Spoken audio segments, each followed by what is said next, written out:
Mesut Özil.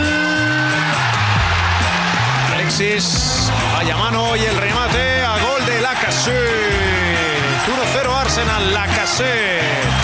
Marca el delantero francés. This is Arsecast Extra. Hello and welcome to another Arsecast Extra, as always, with James from Gunnerblog. James, good evening to you. Yeah, why not? Why not? Why not? Why not? Let's do it. Let's call it a good evening. You know, are you well? Seems the obvious question in the circumstances. I feel okay. I don't have any.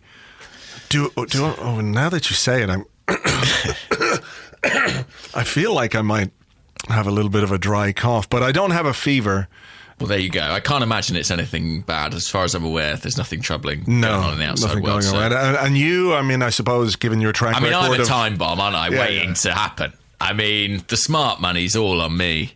But people are surprised I've not already become a statistic, I think. Will you become the first podcaster to contract the coronavirus? You could be like the Juventus guy. He's the first footballer that we know of to get it, and you could be the first podcaster / maybe football writer. Who knows? Would they put you in isolation because of your proximity, as if somehow through the internet I could infect you? You never know. You never know. That'd be. I liked the guy you had on the other day. Thank you.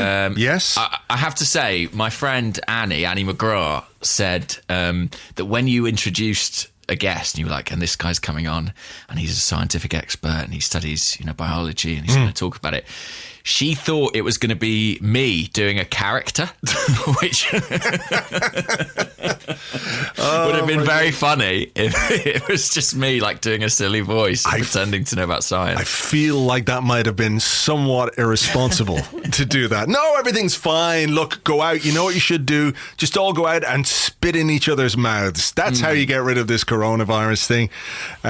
No, it's good, just to sort of lay out the facts and to get as much expert information as we could. And obviously there are people, who will listen to this who don't, I'm not saying that that it applies to everyone, but who don't maybe necessarily watch the news or what have you because they don't have time or they can't be arsed. Because, I find even myself, like, I want to know the news, but I kind of hate everyone who presents the news and does news programs and radio shows and stuff like that. Like, I've got a very short attention span for a lot of these people because they're just twats.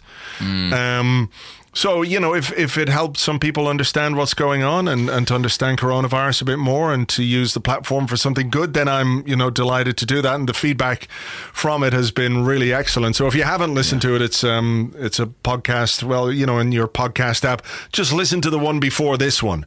It is good, yeah. It is worth listening to. I'm not worried for my regular place, I'll be honest. I don't know if he's going to be on every week. Maybe cup games, getting back. Yeah, I mean, It's not like when Tayo's on. Do you know what I mean? And everyone's messaging all the time. Tayo's good, isn't he? Yeah. Oh, can we have Tayo all the time? I get sick of that. Absolutely furious. Yeah, to be fair to the professor, I don't know that this is necessarily in his wheelhouse. Talk to him about Arsecast Extra. Yeah. It's just you and the professor every week. Yeah, well, look, I mean, if there's a sort of a deadly virus going around the world forever, there's a market. We might do a few more, but hopefully it won't be with us for too long. And it's strange. I mean, like, how are you feeling about it all? Because today is a weird day in Ireland because it was announced that from tomorrow all the schools are closing, mass gatherings. So that means concerts, theaters. I'm guessing cinemas. So schools, third level educations, childcare is closing until March 29th, and it did spark a bit of panic, I think, among people because they were very clear and said, look, the shops will remain open, businesses will remain open, there's enough food for everybody, but there was an element of like, get out of my way, I need to buy food or I'll kill you kind of stuff with the supermarkets. They were. Did you do any bulk buying? I asked that without any judgment. No, I mean, I have to say, like, over the last number of weeks, I've kind of bought a bit extra of stuff here and there. You know what I mean? Yeah. So I haven't sort of gone out and bought 80 toilet rolls. How much toilet paper are we talking? And like all the pasta and all the rice and all that kind of stuff. But what I did, like, as this this story became more prevalent was to say, okay, well, this week I'll buy like an extra bag of rice and an extra bag of pasta, and I bought some flour. I've quite a bit of flour there now, so if it comes right down to it, you can make your own bread, make your own pasta and that kind of stuff. But I haven't sort of gone out and bought like 70 pizzas and 800 boxes of crisps and stuff, which is kind of what people were doing today. There is I think we spoke about it the other day, there's a sort of social responsibility, isn't there? That like if you buy all of something, nobody else can have any. And like people need things and food and supplies and what have you in order to live. I understand the panic. I mean, I do understand why, if you've got a family and all your kids are going to be home from school, all of a sudden you're going out and doing a big shop because, they're going to be eating you out of house and home and everything else. But, there are always people who kind of take it to extremes. Yes, it must be weird. It's quite a weird day in Britain as well, because as much as it's weird in Ireland because everything's shutting down, it kind of feels weird in Britain that everything's not, if you know what I mean. Yeah. All day, it was one of those days, I don't know if you have this experience ever, but I received text from about half a dozen different people that were clearly like forwarded WhatsApp conversations, and they all start something like, so my wife's brother's uncle knows someone who works for the government, and or is a doctor. It's like, well, obviously, my father-in-law's friends, rabbit is a doctor, and it's always stuff like what you should do or what is going to happen. There were a lot of predictions today of the schools will close, the football will be called off and things like that, but it didn't come to pass. So yeah, it's listen, I'm a layman in these terms. I do not know what I'm talking about, but it does feel a bit odd to be in the country which is sort of not taking obvious steps right now. Yeah, I was watching the Italian Prime Minister yesterday on the news or whatever it was on Twitter or video, and he was talking about don't make the same mistake we did by waiting. Act now to put things in place which help spread or prevent the spread of this particular virus. And when you look at what's happening across, I think probably in terms of where we are, as the Dr. James said on the podcast the other day, the UK is where Italy was 2 weeks ago. And where Italy is now is very scary, obviously. And Ireland is, I think, similar in terms of the UK. So, we've taken measures, and maybe it's easier to do in a smaller country. Maybe it's easier to implement those measures. I'm not quite sure. But, you look at what's happening in New York, which has, put in place restrictions, mass gatherings, all those kind of things, 500 people, et cetera, much the same as we have here across Europe. Spain has shut down La Liga and professional football over there. I know there's a timing element to this, and it's probably something that is going to be put in place in the UK. But we're seeing it now beginning to affect footballers. Arsenal this week, our game was postponed because of the what's the word I'm looking for? Exposure to the coronavirus. Yeah. But we have some Leicester players now who are in self-isolation because they're showing symptoms. So I assume, based on the guidelines that Arsenal were working off, because they're showing symptoms, they will be tested.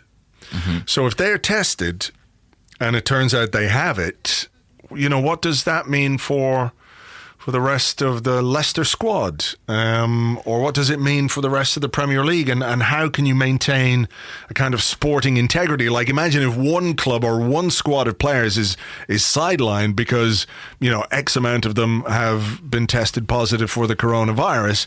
What do you do at that point? Is that just tough luck? Is that like 8 Achilles injuries? How do you deal with that?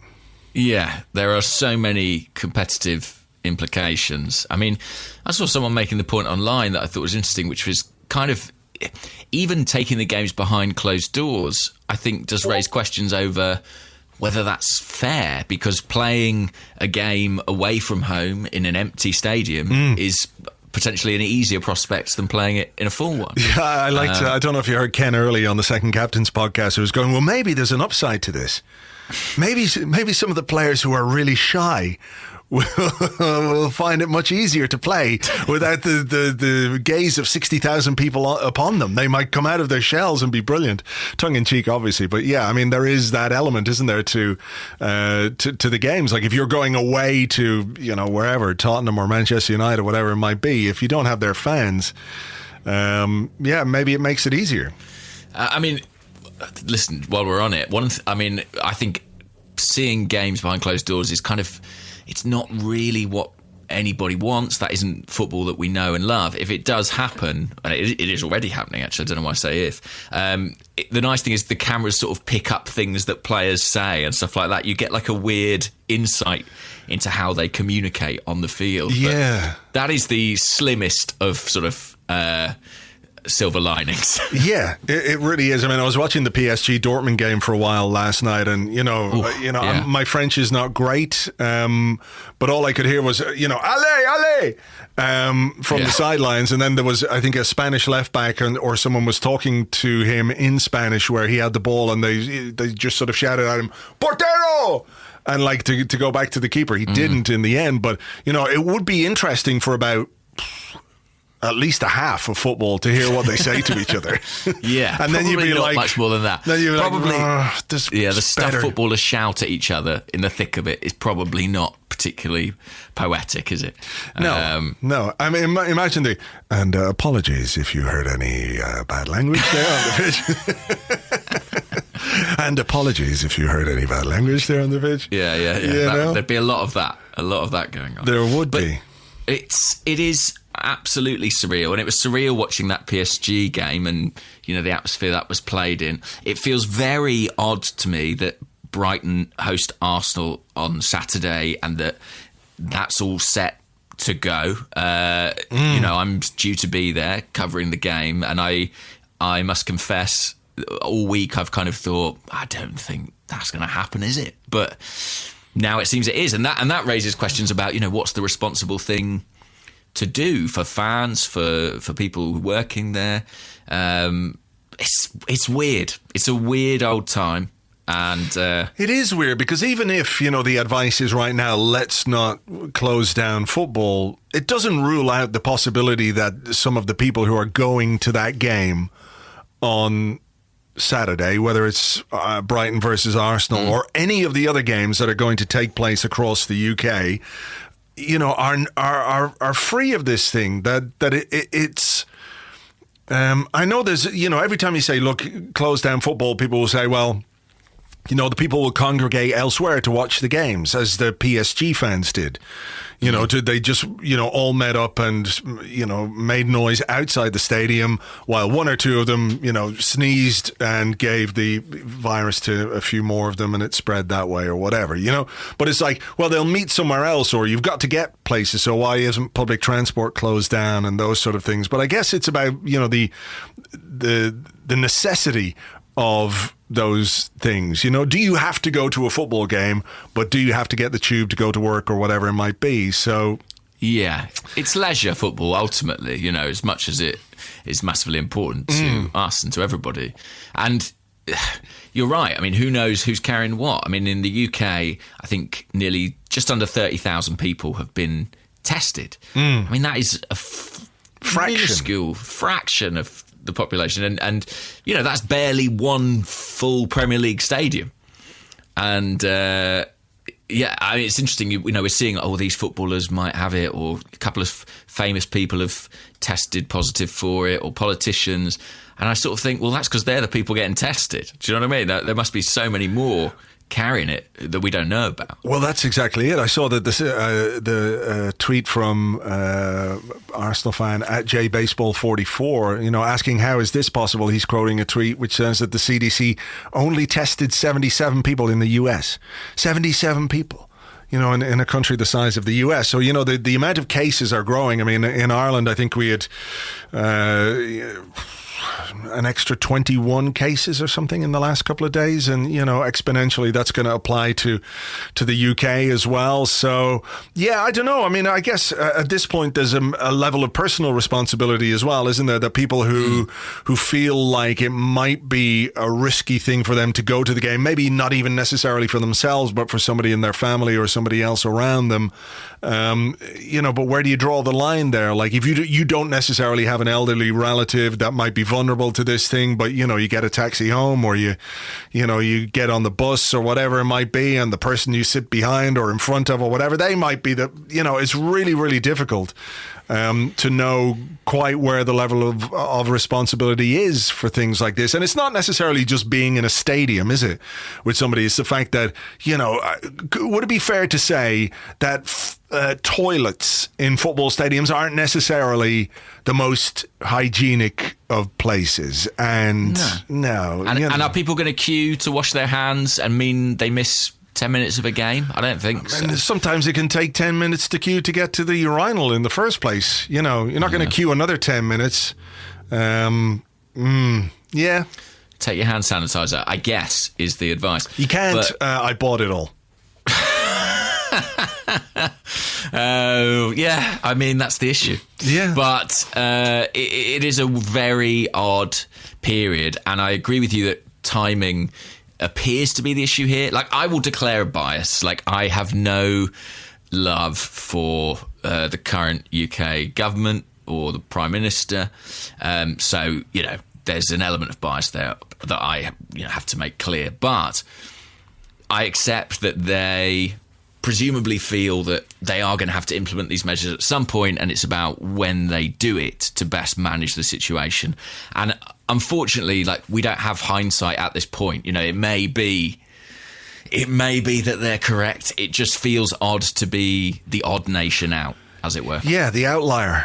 In terms of how everybody else is dealing with this. And obviously, and you look at China as well, and Korea, and the way in which they have kind of clamped down on it, and that's been by enforcing pretty strict measures. Yeah, well, I mean, look, you have to take into account there are different societies, and the idea that you could, put a whole city into lockdown, it just doesn't seem possible. I'm not sure that's in the nature of people from this part of the world. So, I don't know. Look, it's an extraordinarily difficult and unprecedented situation, and one that's very, very difficult to deal with. I was quite curious to look at the Premier League's Twitter account, and there isn't really any mention of any of this on the Twitter account. It feels a bit sanitized. And if you search the Premier League website for coronavirus, it brings you to articles that exist on club websites. There doesn't seem to be much there from the Premier League itself. I mean, I know what they will say, and what the Football League have said is that they're working with the advice that's being given to them, from government. So that's how they're operating on these kind of things. I think, one of the things maybe that gets overlooked in all this is the players themselves, and what is the duty of care and responsibility to them, in the sense that, there are players' unions in other countries who are saying, well, why should the show go on with the players even behind closed doors? Yeah. Because, what you're doing is putting them into close contact with each other. All the things that you're telling everyone else not to do, you're basically saying it's okay for footballers to do for our entertainment and for our fun and for the benefit of broadcasters and all those kind of things. Yeah, so, I think in Spain the players were pretty clear. They sort of kicked up and said, we don't necessarily want to be out there playing in these circumstances. I mean, I think, was it Getafe who were supposed to play Inter Milan, and the president or the chairman of Getafe said, look, we are not going. And if that means we lose the tie, we lose the tie. So, there's that element of it as well, that, whatever about the mass gatherings and the people that are going to congregate before, during, after games, all those kind of things, the players aren't superhuman or immune from this, as the Leicester players have shown. Well, hopefully, they're not infected with this, but they are showing some symptoms. So, I feel like that's a consideration that people aren't necessarily focusing on in the wider context. Well, I think more broadly than that, even, it is just one of those things that brings all sport into perspective, doesn't it? And, you know, we all love football. We love nothing more than watching football matches. But I think if you spoke to a lot of fans, they'd say, you know, that they would certainly feel conflicted about them taking place at the moment. And that speaks volumes because, you know, in conventional circumstances, none of us want to see a game called off. It's part of our routine. It's part of our lives. It's something that we love and something we enjoy. But something much bigger and much more important is occurring. And yeah, it does feel... my personal feeling is that it feels weird and a bit wrong that the Premier League is ongoing at this point. Yeah. I tend to agree. I think, you know, it's not really a question of if it's going to be shut down. It's a question of when. And that, of course, is what the debate is, I suppose. But look, it's got to be weird, though, hasn't it? At the training ground, you know, it's got to be weird for those players, for the manager, for the staff, kind of preparing for games, preparing for an end of the season that you kind of know is going to be subject to delay, subject to, you know, matches. Yeah, that's true. Potentially not even happening. Like it must feel very odd. Like even physically, if you think about it, you know, the physios, how are they managing that situation? What are the implications for the squad? There's a psychological element to that as well, isn't there? That, like, absolutely. I mean, if you're a Premier League footballer right now and you're looking at the leagues in other countries being shut down for, you know, a couple of weeks, in Italy, we know, in Spain, we know, you know, the Champions League. I mean, how can the Champions League go ahead? I'm not sure it can. I think the Man City Real Madrid game is postponed. You know, the Juventus players, the squad there, because of the player who's been infected with the virus. I mean, are they all going to have to self-isolate or be in quarantine for 14 days? There's some talk that Euro 2020, UEFA are having a video conference on Tuesday, apparently, in which they're going to discuss the whole thing. Why they have to wait till Tuesday, I don't know. But some suggestions via L'Equipe that Euro 2020 is going to be postponed until 2021. I mentioned that to Dr. James off mic after we were finishing, and we were just talking about, you know, some of the sporting events and what have you, and I was saying, you know, the thing about Euro 2020 is that it's not just in one country. It's not like there's a mass of fans descending on Spain or France or England or wherever it might be. I said they're having games everywhere. So, you know, many countries across Europe are going to get these wide collections of fans. And he was going, I wouldn't book any tickets for that. Yeah, I mean, if you wanted to design an event to efficiently spread a virus, it would look something like Euro 2020. Yeah, so, I mean, from a footballer's point of view, you know, does it feel, I'm not going to say pointless to play, but it's sort of like, I don't know, you know, the way when you're in school towards the end of term, your behavior might not be at its best. Yeah. I wonder, is it, you know, something akin to that? I'm not saying they're gonna bunk off and, you know, drink cider in the park rather than go to class, which is not something that I ever did, I promise.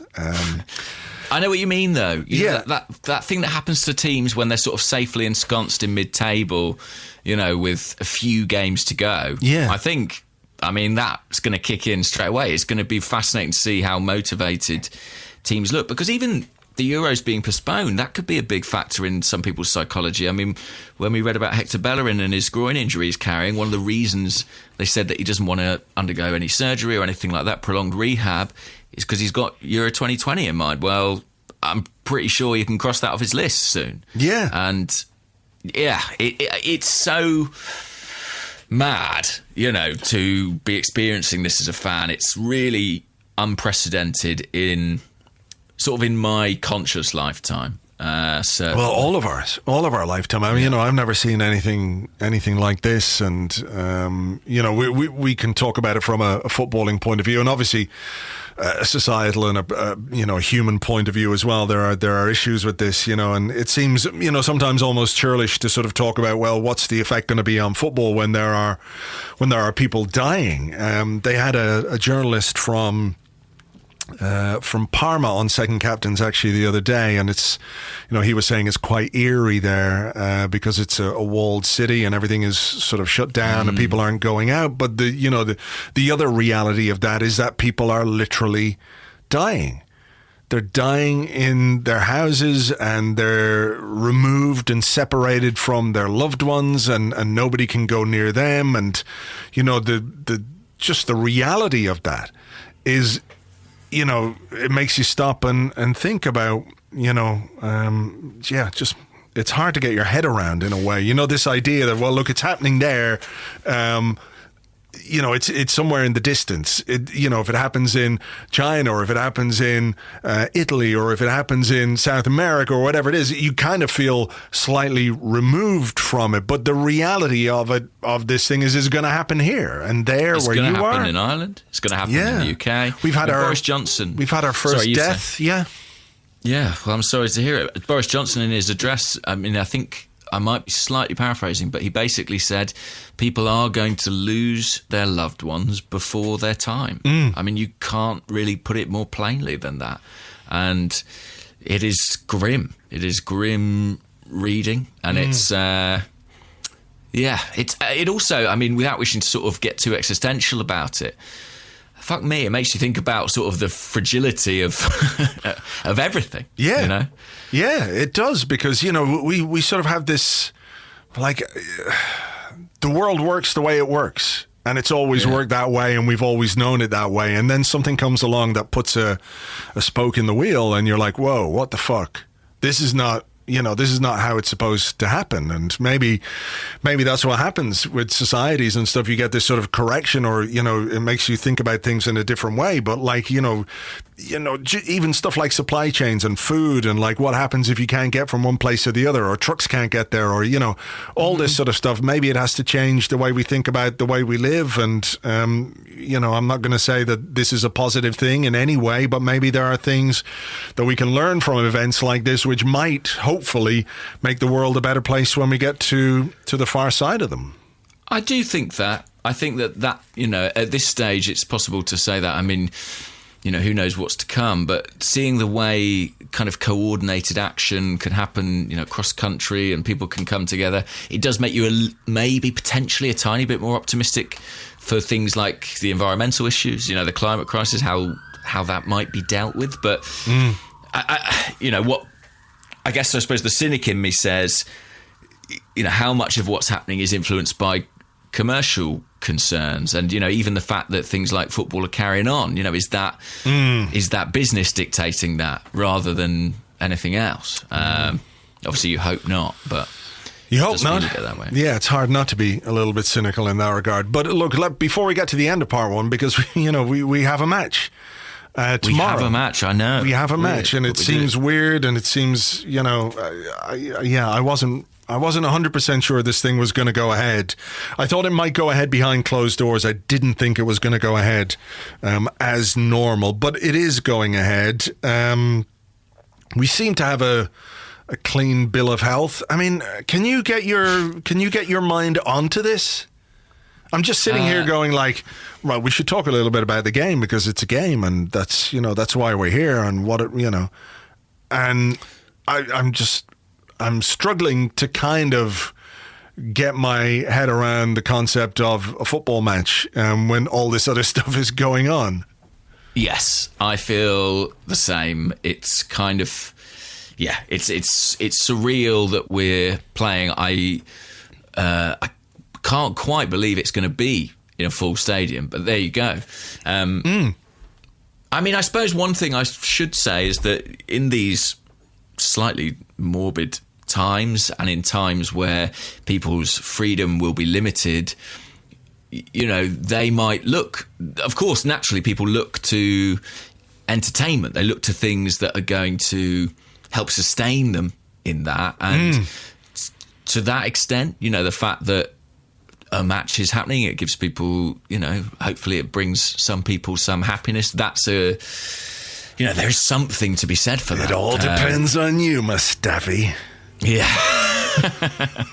But I can't really quite get into a sort of tactical headspace about it. I mean, we'll see when we get the questions. Maybe it will, refocus the mind. But I suspect, not all the questions we have will be that match focused, because I don't think anyone's really thinking like that at the moment. No. I mean,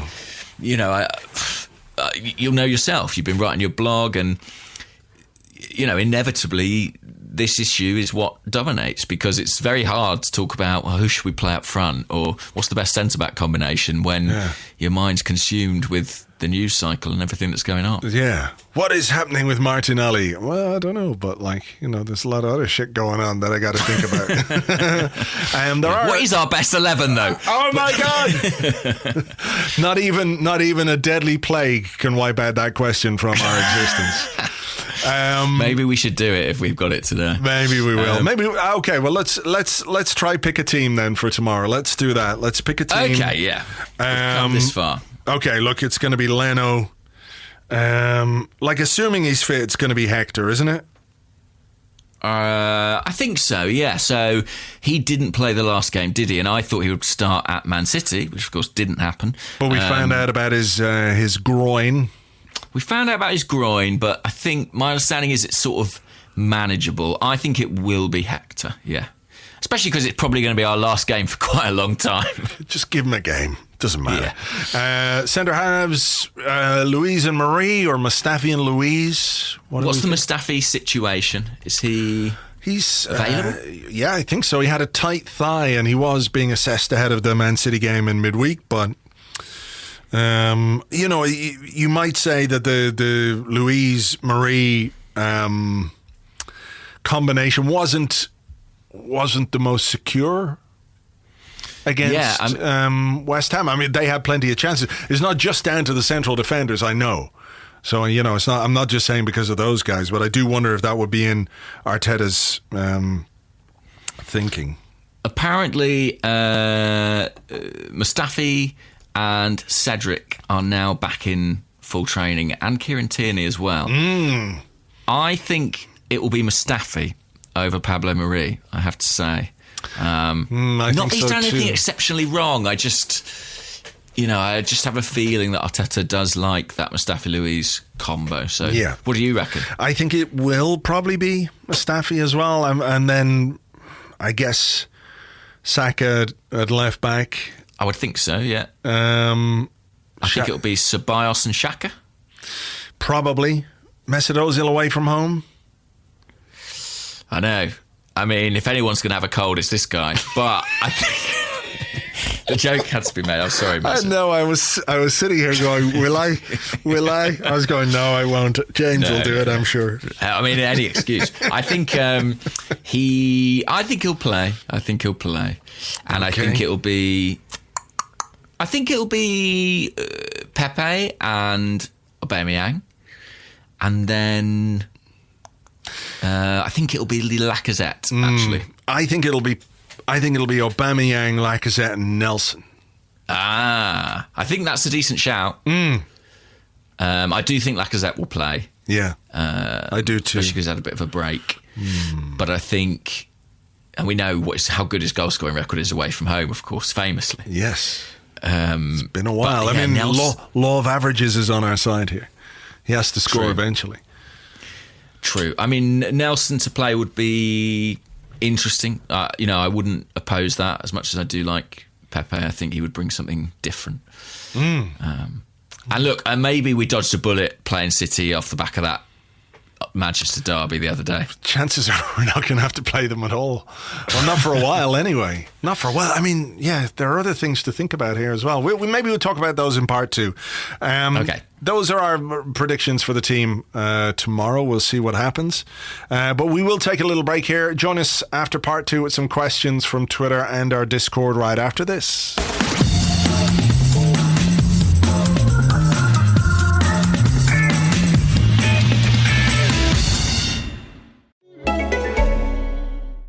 In India, there is one eye doctor for every 70,000 people, making it difficult to get access to eye care. That's why Forest Health created a portable eye screening device which uses Microsoft AI to bring eye care to the people. Technicians capture photographs of a patient's retina, and AI screens for whether they're at risk of blindness, so those at risk can get the treatment they need. Discover how AI empowers healthcare at Microsoft.com/AI. Fill the trolley with your favourite brands on rollback at Asda. A 38-pack of Fairy Non-Bio capsules was £8.50, now £5.75. And Lenore Gold Fabric Conditioner was £4, now £2.50. Big brands, small prices. Don't compromise. Asda. Save money, live better. Selected stores subject to availability. Lenore 1.925 litres. Ends 18th of March. Welcome back to what is probably the strangest Arsecast Extra I think we've ever recorded, and this is part 2 where we answer questions that you sent to us on Twitter at Gunnerblog and at Arseblog, and also on the Arseblog Discord server, which you get access to if you are an Arseblog member on Patreon. Sorry, Facebook, you're all too busy posting 5G conspiracy theories about how Bill Gates created the coronavirus and wants to give us a vaccination, which is a microchip through which he can control our minds or indeed explode us at any moment. That I'm not making that up. I'm not saying that's real. I'm just saying that that's what someone was posting on a regular basis on the Arseblog Facebook page the other day, and I kept deleting it. I was like, fucking come on. This is actually quite serious. We don't have time for all this bullshit nonsense. So there you go. But yeah, okay. So let's see. We have some questions here.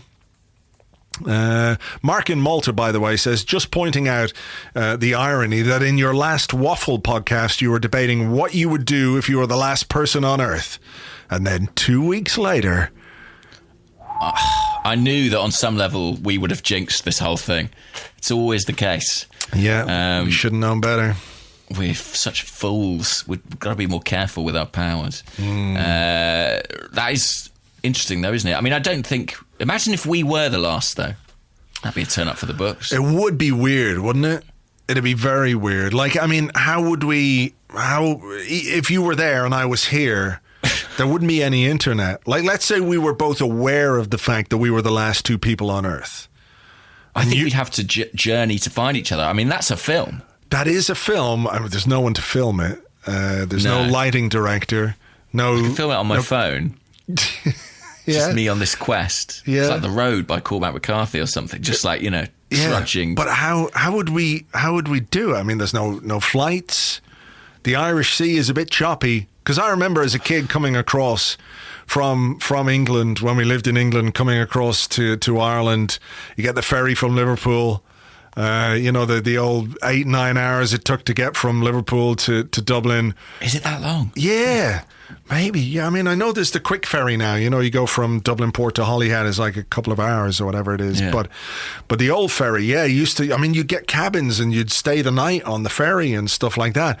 But I do remember, I have very vivid recollections of people sitting in the sort of the bar or the cafeteria area of the ferry, and the vomit sort of sloshing from one side to the other as the boat went, rolling with the big waves. So, I mean, you'd have to have an exceptionally calm day for one of us to make it from either Dublin to that side or from that side to Ireland.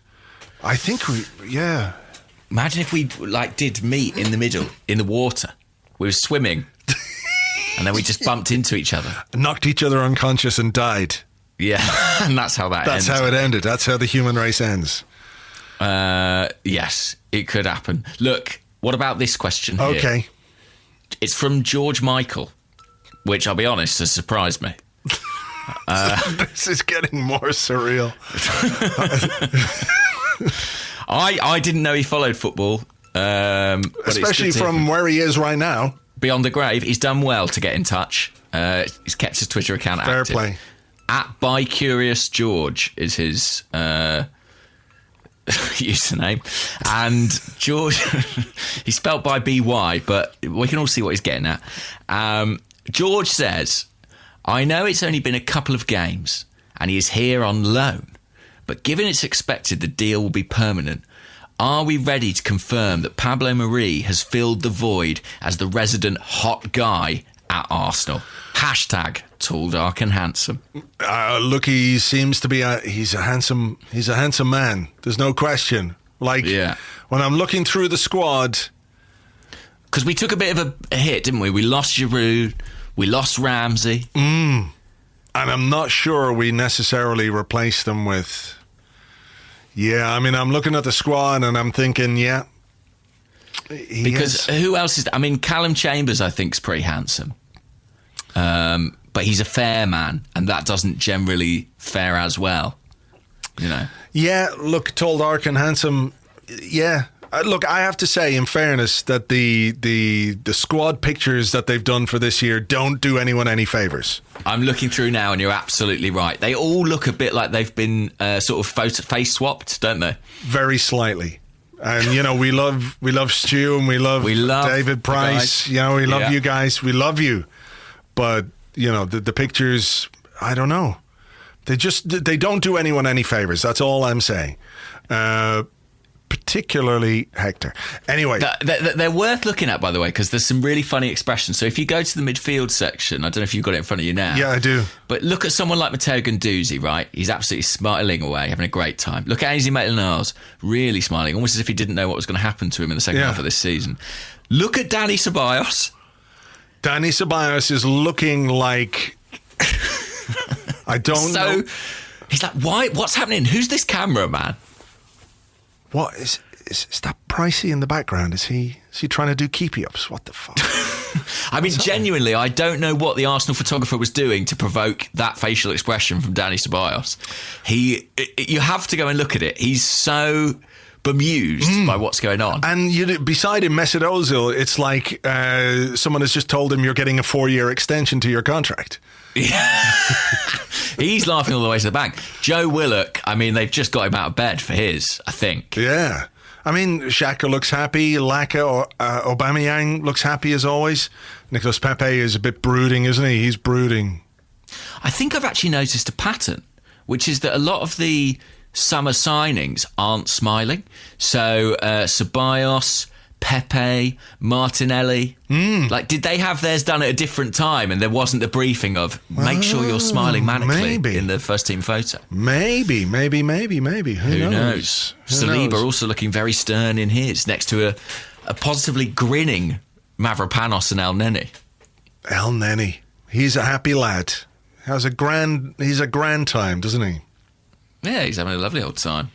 But yeah, I mean, I think Pablo Mari has stepped into the void, let's say, left by Ramsey's departure. I still think we can, you know, if our transfer business brings in a couple of hunks, I think... Do you think that there's any correlation between how attractive someone is and how good they are at football? I think you're more willing to excuse a handsome man something than someone who isn't quite as handsome. I do. I genuinely... Do you think that? Well, what you think? We're more forgiving of a handsome face. Some of us. I mean, obviously, if you know the rugged good looks of Olivier Giroud did not do anything for our friend Elliot at the Arsenal Vision podcast, for example. Sure, but he's a man of very sort of specific tastes, as far as I understand. Oh yeah. Well, I don't know. I've seen his internet history. I think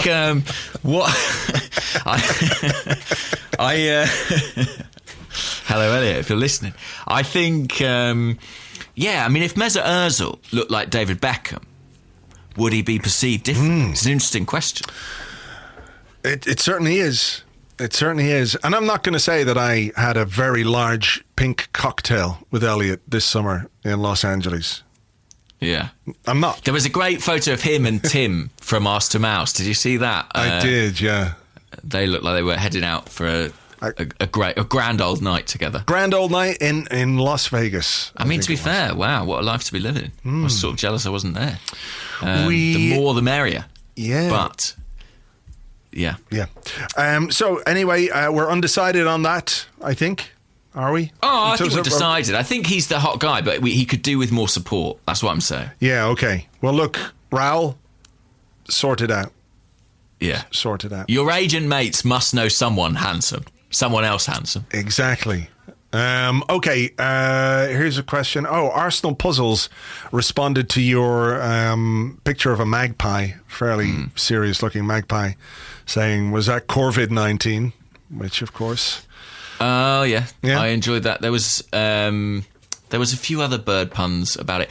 Listen, do you want a show-stopping announcement? Yes, please. Right. Given that this is technically your show, I really should have run this by you beforehand, but I'm not going to. If football is cancelled, in its stead, Magpie Facts will return to the Arsecast Extra. Come on. That's good. I'm all right with that. With that. And actually, on that, we have a question here from... Well, it's not necessarily quite... Well, it is kind of a question. From Joey R, who's at Joey in some D. And he's responding to a tweet from a guy called Dan Hilton, who is the host of the Barcelona pod. Yeah. He's been on the show before, actually, Dan. And he said, because of what today means... For the next 30 days of my life, minimum, this is the craziest day of my professional life. I didn't let go or lose my job. The sport just disappeared, which is kind of bizarre. And Joey says, this is a good take. I know, Dan, from the Barcelona pod, but it does raise a good question for hosts of popular podcasts and shows I listen to. What's the plan for coverage of a sport that has disappeared? Well, the first thing I would say is, if we learn anything doing this show and doing the blog and all those things, it's that people love football for all sorts of reasons apart from football matches. Yeah. Look at the summer, for example. I'm sure you would say, we get a lot of listeners and you get a lot of traffic to the site when it's the summertime, as long as there are other things kind of going on. I suppose that might be a bit different. It's not like we're heading into a transfer window, is it? No, we could be heading into a transfer void. That's one of the things I worry about. Yeah, what about people's contracts who expire? In the summer, we might have games still going on then if everything's pushed back far enough. I never thought of that, because player contracts. They end at. Well, they go at the end of June usually. Do we have anyone who's out of contract in June? But other clubs must do. Knowledge, but plenty of clubs will. What happens with Cedric, for example? Like if the league gets delayed and it starts up again in I don't know, and we have to play into June or July, and his loan spell expires at the end of May, whatever it might be. How will we carry on as a football club, you mean, without Cedric? I think... genuinely, in seriousness, I imagine what would happen there is that they would arrange, at the very least, a short-term contract to cover him, to keep him as an Arsenal player, because I guess the registration window would have to open. But what if the season doesn't end until the end of June? For example, so it doesn't end until the end of June. Your players are going to need. Do they need holidays? If they've had a month off, if they haven't played for a month because the league has been shut down because of what's happened, do they need a holiday? Or well, hopefully they can all the summer tournaments, so that helps a little bit, right? Well, yeah. Look, there's no way if the leagues are delayed that you can't do Euro 2020. But I think there's a Copa America as well, isn't there, to consider? Yeah, there is. Yeah. So yeah, there's. If they don't happen, I guess, we can kind of catch up in time, theoretically, for a Euros next summer. Does the transfer window, stay open until a couple of months into the season, the new season? Well, they've already approved, haven't they, that the transfer deadline in the UK will go back to being August 31st in line with the rest of Europe. Yeah. So they've stopped the idea that transfers will be completed before the Premier League season. So I imagine we will definitely be in line with Europe, but when the European deadline falls, who knows? Who knows? It could be quite a gruelling campaign next season, couldn't it? In terms of coming back early, getting through everything ahead of the Euros. And, we've all said we can't wait for Mikel Arteta to have a full pre-season. Maybe he won't get a full pre-season. What a fucking what a fucking start to management that is for Mikel Arteta. Like, you're parachuted into a club which is in the shit, the absolute shit, at the worst possible time of the season because it's the festive period. You get little or no time to work with the players. You get a couple of loan signings in January.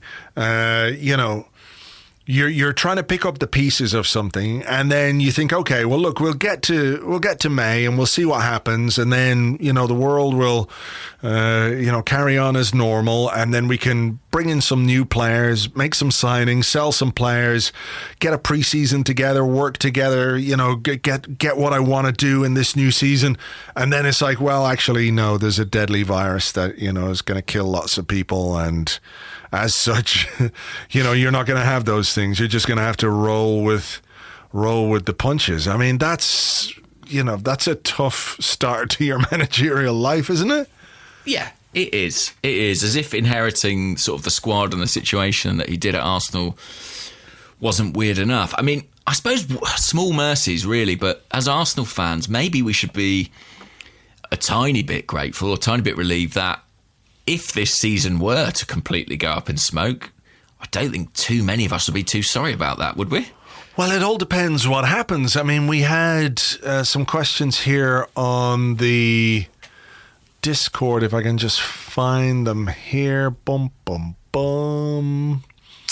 Liney says, with COVID-19 potentially putting the kibosh on finishing the league season and the various tournaments, I think we should look on this as a fun opportunity. Okay. Can you or Gunner Blog think of a fun and alternative and safe way for teams to decide the winner of the various ongoing competitions? Maybe a dance-off. I mean, I'm sure we could think of some fun ones, but like, what happens if the league is shut down? We know La Liga is shut down until for at least 2 weeks. We know that Italy is shut down until April the 3rd. But what if at April the 3rd, nothing is that much better in Italy? And what if after 2 weeks of no football in Spain, the cases continue to rise and the illnesses, what happens? I mean, I think you kind of have to declare the season void in a way. Yes, I did see a tweet about this not long ago. There's some speculation that this could happen in the Bundesliga. And I'm not sure of the exact source, but Ronan Murphy on Twitter, who is a journalist for Goal, says the DFL and DFB... Good English name, that, by the way. Yeah, are considering ending the Bundesliga season after this weekend, according to The Express. No trophy would be awarded and no relegation would take place. Instead, the Bundesliga would be expanded to 22 teams for next season, with the top 4 teams from the second tier being added.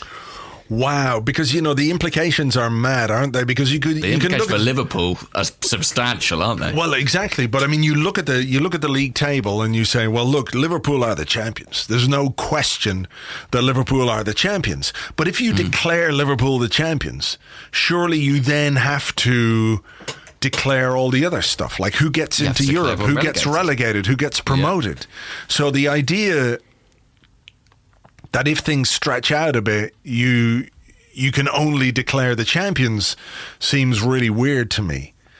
So you may just have to say, like, that's it. We wipe this season from, not necessarily from the record books, but we put this season down as one in which, unfortunately, there were no winners, there were no absolute losers, and we just carry on again from where we were at the start of the season. Well, Arsenal would be the winners, I think, in that situation. I mean, that's not... I mean, is that viable?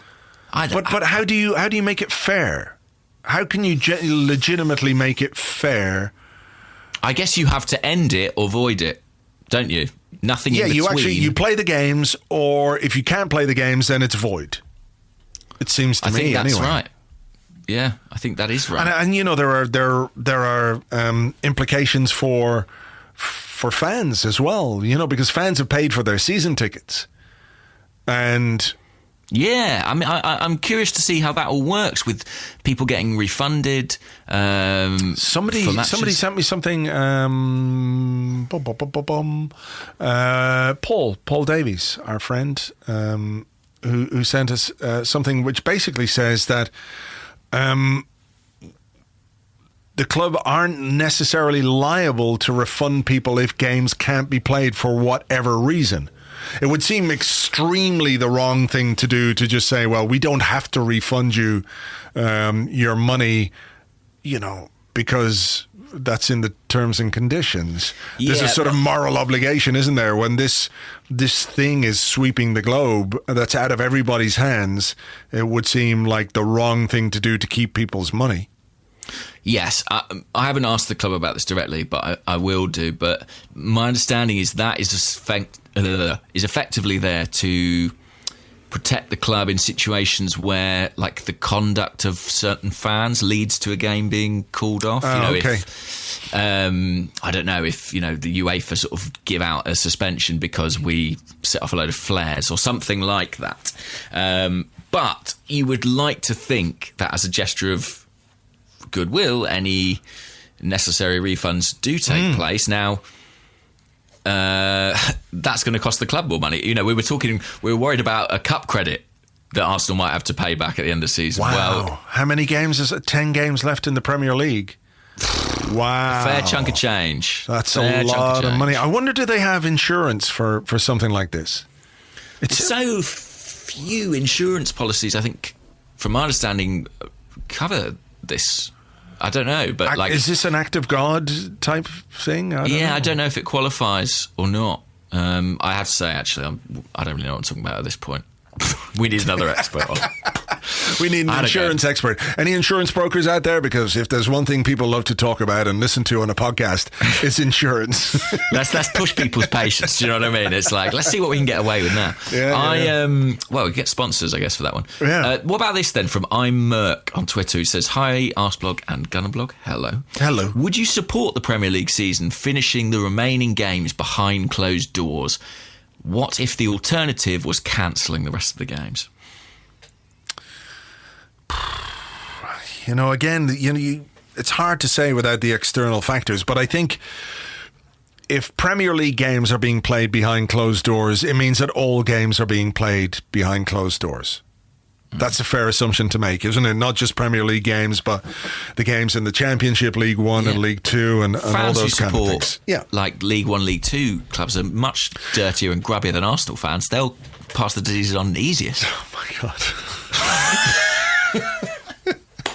My point was going to be that, for a club in the Premier League, which is propped up to a great extent by television money and Sky and broadcasting and all those kind of things, of course you miss the revenue of match days, but it's far more important for other clubs. And, you think about it from your own point of view, or if you have a business, if you go 2 months or 3 months or 6 months without your major or without one of the major revenue streams to your business is going to be in trouble. And when you break it down to something personal, like how many of us can go like 3 months, 4 months, 5 months without being paid? Not many people can do that. So I think that, it's all well and good to say, well, play them behind closed doors and we can sit at home and we can be entertained by the football because we're all sitting at home and that's, we have to stay in. We're all quarantined. We're all in self-isolation, but at least the football is on for us. We could watch a fucking movie or watch a box set or watch an old series or watch a new series or watch Netflix or, read a book or play PlayStation, or God forbid, we could talk to each other, to pass the time. Yeah. The financial implications, I think, for football clubs, if games are played behind closed doors, are too great, really, to make that a realistic option or a fair option. I think that there will be clubs that go to the wall, clubs that just fold because they just can't. They can't afford to pay their players. They won't be able to, to pay all the things that they've got to play without gate receipts, without the money that they should get for for playing games. So if I think we have to like step back and look objectively at like what's best for the sport, and it might, it seems to me anyway that like a 3-month cancellation, if that's what it takes, would be far better for football clubs than playing games behind closed doors. For that very reason, because they have to pay their bills, they have to pay their wages, and they still have to do that, I suppose, even if games don't take place. But if those games are being replayed, it's revenue that they will get back in. Yeah, I guess at some point. I'm more on the side of, it's really tricky. It's really tricky because when we are all stuck indoors, being able to watch a football match, albeit one in the eeriest of atmospheres, would be a nice relief. But I find, as much as that appeals, I don't think I can quite square it with myself. It feels also wrong and risky for those players to subject themselves to travel and different environments, when nobody else is. I know they're very handsomely paid for it. But I mean, that doesn't mean they should be put at risk just because they get paid a lot of money. Yeah. Okay, well, look, let's have one to finish, and this is sort of back to the same thing. Garza on the Discord says, will you all play FIFA against each other live every Saturday until we're back to normal? Can you do like a 90-minute game of FIFA? Is that possible? Yeah, I think it is possible. Wow. Maybe we should do it. And not behind closed doors. Not behind, anyone can come along and they can watch. So yeah, like we might get 60,000 in, to be honest, because they won't be at the Emirates. 60,000 on YouTube watching Arseblog versus Gunnerblog, Arsenal versus Arsenal on FIFA. Yeah, obviously in Arsenal tradition, probably won't do it Saturday at 3 p.m. We'll do it on like a Sunday lunchtime or something horrendous. Yeah, Sunday 12:30. Exactly. Yeah, sure. The classic kickoff. We have another one here from Ian Tighe, who's at Ian Spins on Twitter. Hello, Ian. He says, with talk of bike races moving to Zwift, in brackets online racing. I don't know what that is. Is that like, come on, Peloton, let's go? Let's go. Zwift have you come across is a video Peloton? game. It's a massively multiplayer online cycling and running video game and physical training program. Do you have to have like cool, actually. I've just Googled it. It looks really cool. Zwift allows players to ride their bicycles on stationary train. Wow. So you basically... You pedal. And, okay, that's cool. But, it's a video game and you can see where you're going. This is a great initiative. So anyway, Ian says if online or if cycling is moving to Zwift, should I've just broken my computer, so hang on one second. Basically, should football be decided by FIFA? Is that where we're going? Kinda. Where has it gone? Where's the fucking question? How has it disappeared? Here it is. Should the Premier League be settled by managers facing off on PlayStation FIFA? He says, I reckon Jose is a rage quitter. Oh, yeah. Oh, 100%. Undoubtedly. Oh, and by the way, while we're looking for some silver linings, some good news, are you enjoying what's happening with Jose at Tottenham? Oh, my God, yes. Oh, yes. On the Discord, the Nord asks, how does this Mourinho disaster rate among them all? I bet I could make a drinking game based off every time he's thrown a player under the bus. Dombele really got it this week, eh? Yeah, I mean, I think we have. Anyway, it's the best one, isn't it? Because it's Spurs, and it's so quick.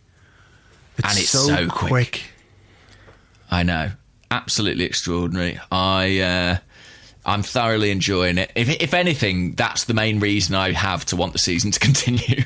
Of course, I've got huge regard for the public safety. But I also am really enjoying this bad run of Jose Mourinho results. So I'm torn, Andrew. I'm torn. Yeah, you know what the best thing is, though? The best thing is that if it went to like FIFA as a way to decide the season, we'd win the league. We'd win the league. True. Do you know why? Because Mikel Arteta is the youngest manager in the Premier League. So he's a cool kid. He's down with the kids. Yeah, the cool kids. That was a song, He's wasn't playing it? FIFA. Na, na, na, na, na, be like the cool kids. I don't know. Oh, yeah. I know that song. Anyway, I can't remember who it's by. But anyway, the list of Premier League managers 2020, like who can we rule out immediately as being no good at FIFA? I think, look, let's face it, no disrespect. Yeah. But Roy Hodgson is not going to beat anyone at FIFA. He's going to struggle. Did I ever tell I'll you be that honest. story? You know, around the corner from us, you know the way chippers have been, chip shops in Ireland, England, traditionally Italian. Yes. So came home, this is a couple of years ago anyway, and you go in and you've had a few beers and you're getting a bag of chips or whatever it is. This guy was in there and he was well on, it's fair to say. And he came in, he was talking to the guys behind the counter. He was going, no disrespect. And the guys were looking at him going, what the fuck is this? Because they're all from like Romania or Bulgaria or something. This chipper is like Eastern European. They've taken it over. Right. He goes, no disrespect. And they're all going, what the fuck is this guy going on? He goes, looks out the window, goes, oh, fuck, cops. Empties out like a wrap of Speed or Coke or something on the table and fucking snorts it all up and legs it out the door. Comes back in a while later going, no disrespect. And the guys are behind the chipper like, what the fuck is this guy? Anyway, that was it. That was my no disrespect story. So, let's say. And in conclusion? In conclusion, we all laughed because he was off his box and he just fucking, he stuck like a whole wrap of Speed or Coke up his nose in about 3 seconds. Wow. So That's one way to entertain yourself. it certainly During is. So Mikel Arteta is 37. He is the youngest manager in the Premier League, while Roy Hodgson is the oldest at 72.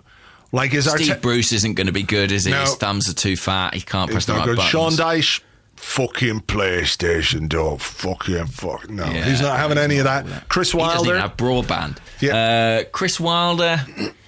Yeah, I don't know. I think. Do you reckon he could seems be like a dark horse, kind of? Yeah, I think he could be a dark horse because he's quite astute, isn't he? Just trying to think. Dean Smith, 48 years of age. I've got so few opinions on Dean Smith.